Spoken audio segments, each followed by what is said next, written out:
watching The 9. Mortgage rates continue to drop. So how is this impacting the housing market for spring and summer? Local real estate broker James Danley joins me now live this morning. James, good morning. Thanks for being here. Ryan, good to see you, man. Absolutely. All right. So first of all, spring-summer market as a time period of year to buy or sell a home, what would you classify it as? This is the best time of year to sell. I told you guys the winter was a great buying window, and then now everything's on fire again. Once the weather broke last week, buyers are out.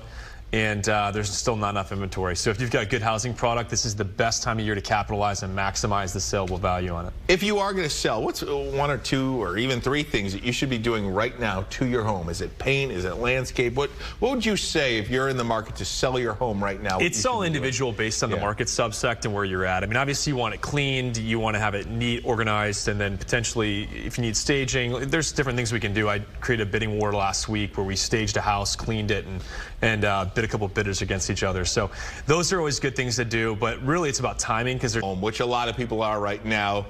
Do you wait a little bit longer? Is it going to come down even further? So let's talk about interest rates first. So we had, the Silicon Valley Bank failures.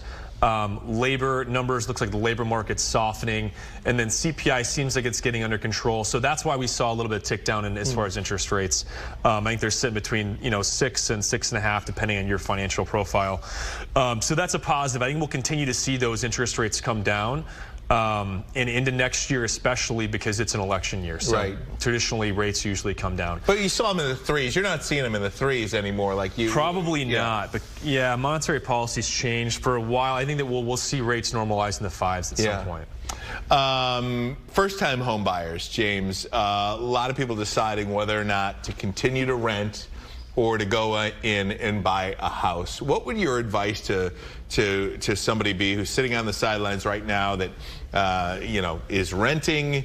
Should I buy? What would your advice to them be? If your time horizon's at least 2 years, I would recommend buying because of the tax benefits and the appreciation. Like the U.S. dollar just loses value so rapidly now. If you don't own scarce and desirable assets, you lose wealth. So you need to own and control valuable property because that property is going to continue to appreciate over time. It's better than burning cash on rent because you're going to have equity pay down. You get to write off the interest and the property taxes, so you're going to save in taxes every year, and you'll get the appreciation of that property, and you'll have equity stored up. What about for people who, you hear this term a lot, house poor? I'm house poor. Like, how do I know how to budget for a house even? If you are in the market to buy, maybe you have a standard here, and you're looking at a house, and you're like, well, I want to step it up a little bit, but I don't want to be house poor. How would you budget for a price of a house? So that's all individual. I mean, the lenders usually will work with the buyers on their financial profile. Like our job's to kind of guide them, but in that usually they want to be in that 30 to 40% of like their gross income amount for mortgage, taxes, insurance, all that stuff. 30-40%. Good number. All right, James, where can people find you? LiveWorkSell.com. 248-671-3092. LiveWorkSell.com. LiveWorkSell.com. There you see him in Birmingham there. James Danley, my good friend. Ryan, thanks so much. It, appreciate Always it, buddy. See you, man. You got it. Derek, over to you. Ryan.